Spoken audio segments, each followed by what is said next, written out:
하나님 아버지 감사합니다. 오늘 우리에게 주신 귀한 기도의 시간 하나님 앞에 나아가기 원합니다. 주님 말씀 통해서 깨닫게 하시고 인도하시는 대로 기도 올리는 이 시간 되게 하옵소서. 예수님 이름으로 기도드립니다. 아멘. 찬송가 432장 하나님께 찬양드립니다. 큰 물결이 설레는 어두운 바다, 저 등대의 불빛도 희미한데 이 풍랑에 배저 항해하는 이 작은 배 사공은 주님이라. 나 두려움 없네, 두려움 없도다. 주 예수님 늘 깨어 계시도다. 이 흉흉한 바다를 다 지나면 저 소망의 나라에 이르리라.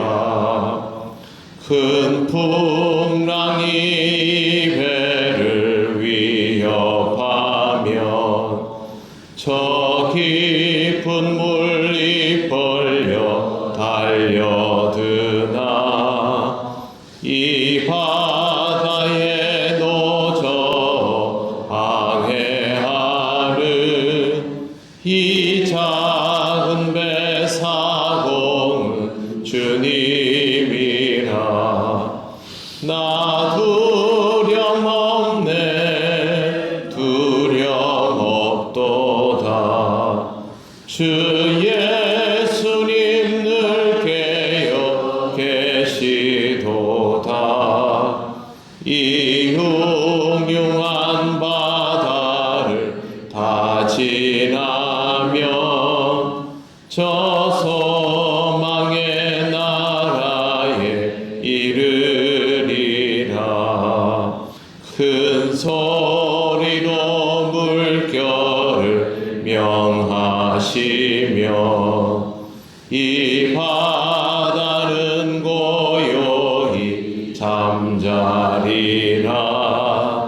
저 동력이 환하게 밝아올 때 나 주 함께 이 바다 건너가리.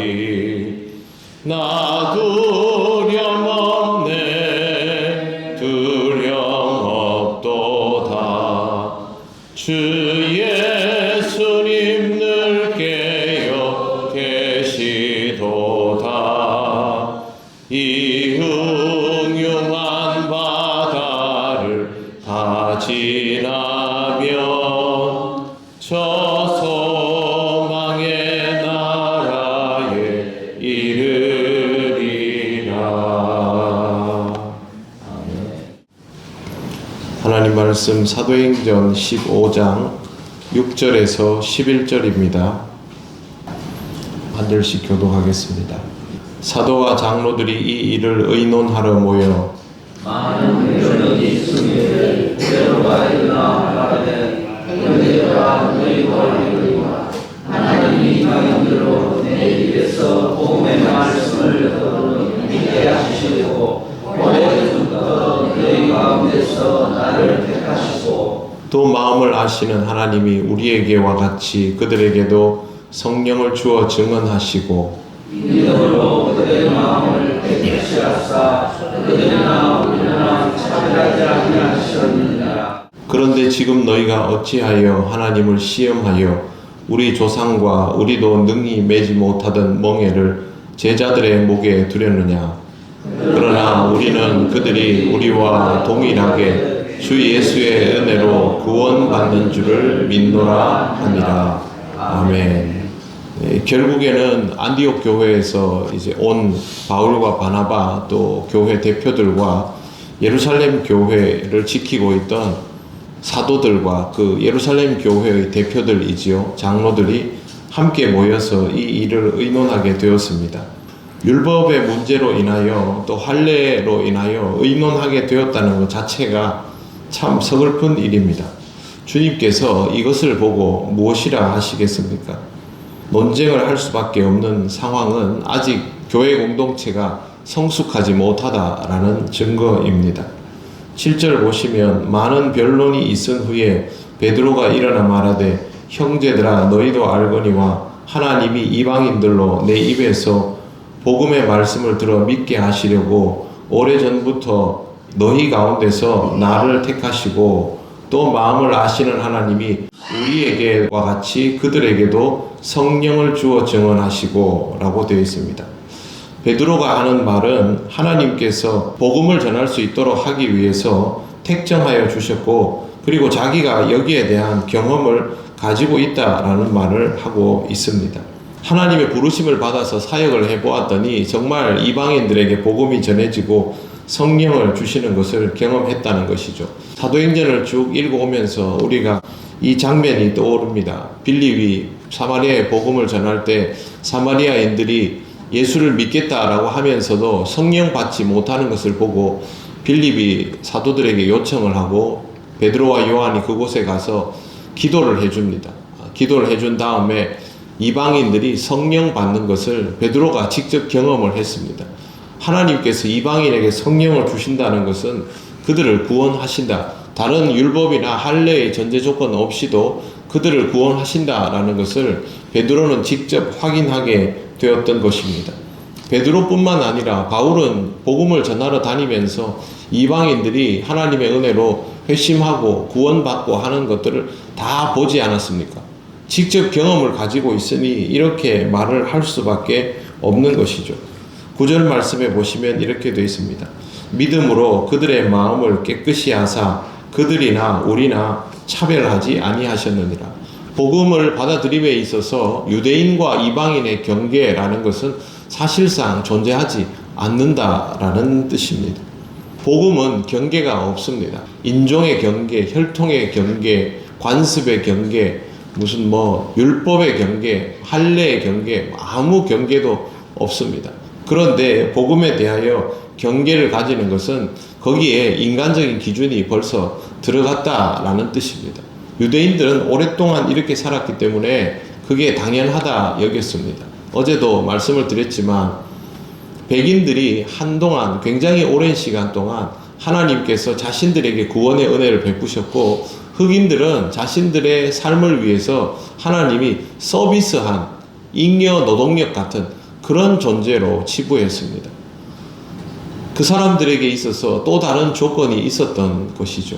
이게 백인들 사이에서는 당연한 인식이었고 안타깝게도 지금도 이런 마음을 가진 백인들이 굉장히 많습니다. 서구 사회를 보면 인종차별이 없는 것처럼 보이지만 실제로 그 지역에서 살아가는 사람들을 이야기를 들어보면 아직도 이런 인종차별이 여전하다는 것이 그들의 생각입니다. 그건 하루아침에 만들어진 게 아닙니다. 오랫동안 그들이 가지고 있는 관습과 조건을 가지고 신앙생활을 하며 사회를 구성하다 보니 그게 당연한 것이 되어버렸죠. 유대인들이 얼마나 오랫동안 자신들만의 신앙으로 이걸 받아들이며 살았습니까? 그러니 유대인들의 입장에서는 자기들이 하나님의 택한 백성이고 자기들만 구원받는 것이 당연하다 여기고 어쩌면 사실 그 맛으로 신앙생활 열심히 한 겁니다. 다른 사람들은 구원받지 못해도 우리는 받고 다른 사람들은 하나님의 보호를 못 받아도 우리는 받는다. 그 맛으로 신앙생활을 했는데 예수님께서 오셔서 이걸 엎어놓기 시작하더니 예수님의 제자들이 이방 지역을 실제로 막 돌아다니면서 복음을 전하고 그리고 좀 지나고 보니까 이방인들이 예수 믿고 구원받아서 그리스도인 되었다고 나타나기 시작한 겁니다. 그리고 자기들 앞에 와서 우리도 그리스도인이니까 하면서 당연하다는 듯이 그냥 같이 맘먹는 것이죠. 이거 용납이 안 되었죠. 그 이방인들이 유대교도가 되어서 예루살렘으로 순례를 오지 않습니까? 근데 성경에 보면 뭐라고 되어 있습니까? 유대인들과 하나님을 믿는 경건한 자들 해서 선을 그어 놓지요. 그 사람들 할례 안 받았기 때문에 하나님을 믿는 경건한 자들이라고 선만 그어 놓은 겁니다. 그런데 여기에는 그 선도 없지 않습니까? 그걸 가지고 예루살렘 교회가 난리가 나니까 이 바울 일행이 왔고 베드로가 이 모든 공동체의 지금 수장 아닙니까? 베드로가 사실상 수장인데 자기의 경험을 직접 여기에서 이야기를 하고 있습니다. 10절 말씀 보십시오. 같이 한번 읽어보겠습니다. 그런데 지금 너희가 어찌하여 하나님을 시험하여 우리 조상과 우리도 능히 매지 못하던 멍에를 제자들의 목에 두려느냐. 아멘. 하나님을 시험하여 라고 말하고 있습니다. 유대인들이 이렇게 구원의 조건을 덧붙이는 것은 이방인들을 힘들게 하는 게 아닙니다. 왜 그러냐 하면 이방인 그리스도인들은 이미 예수 믿었고요. 구원 받았습니다. 자기도 구원의 확신을 가지고 성령 안에서 살고 있으니까 이 사람들은 사실 별 문제될 게 없습니다. 문제는 하나님의 구원 역사에 인간이 조건을 더하면서 하나님을 시험하는 것, 더 나아가서는 하나님께 도전하는 것이 되는 것이죠. 우리 조상과 우리도 능히 매지 못하는 멍에, 율법은 그들에게 멍에였습니다.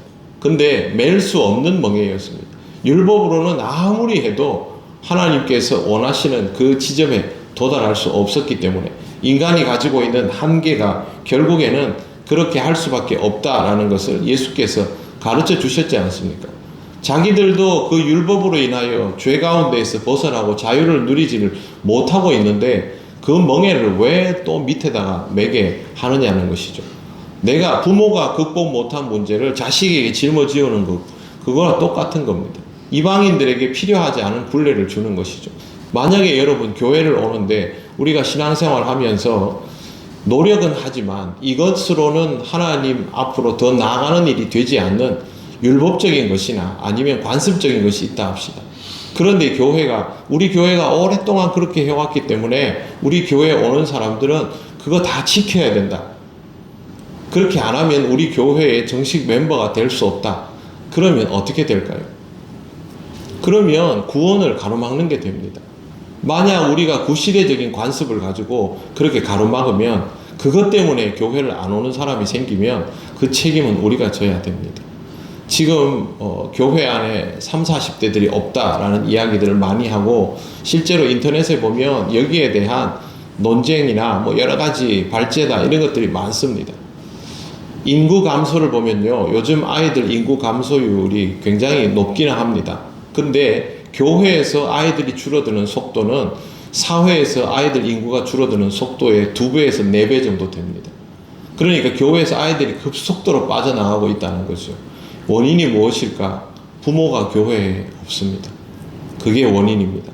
그런데 그 부모가 왜 없을까? 첫째는 부모들이 별로 신앙적이지 못하게 자랐습니다. 훈련을 못 시켰다는 거죠. 신앙적일 수 있도록 성장시켜 놓지 않았다는 것. 두 번째는 기성세대와 이 세대가 안 맞다는 겁니다. 이 두 개가 맞물리면서 지금의 한국 교회에 30, 40대들이 없는 것이죠. 첫째 문제는 한 번 더 말씀드리지만 신앙입니다.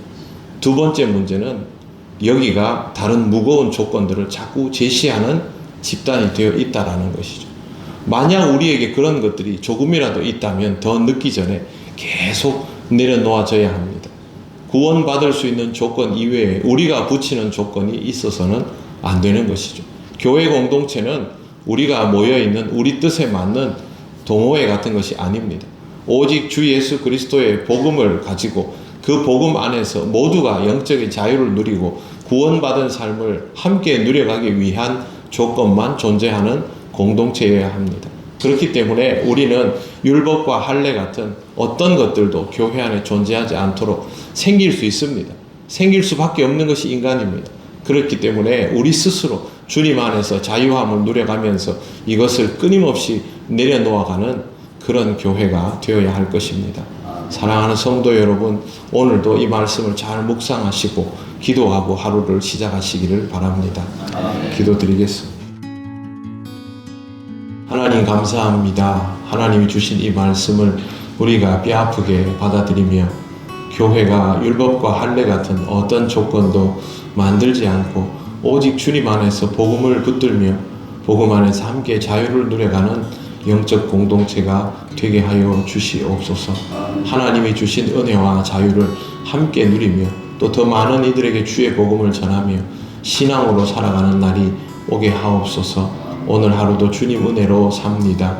우리와 함께하여 주심을 감사드리며 예수님 이름으로 기도드립니다. 아멘. 하늘에 계신 우리 아버지, 아버지의 이름을 거룩하게 하시며 아버지의 나라가 오게 하시며 아버지의 뜻이 하늘에서와 같이 땅에서도 이루어지게 하소서. 오늘 우리에게 일용할 양식을 주시고 우리가 우리에게 잘못한 사람을 용서하여 준 것 같이 우리 죄를 용서하여 주시고 우리를 시험에 빠지지 않게 하시고 악에서 구하소서. 나라와 권능과 영광이 영원히 아버지의 것입니다. 아멘.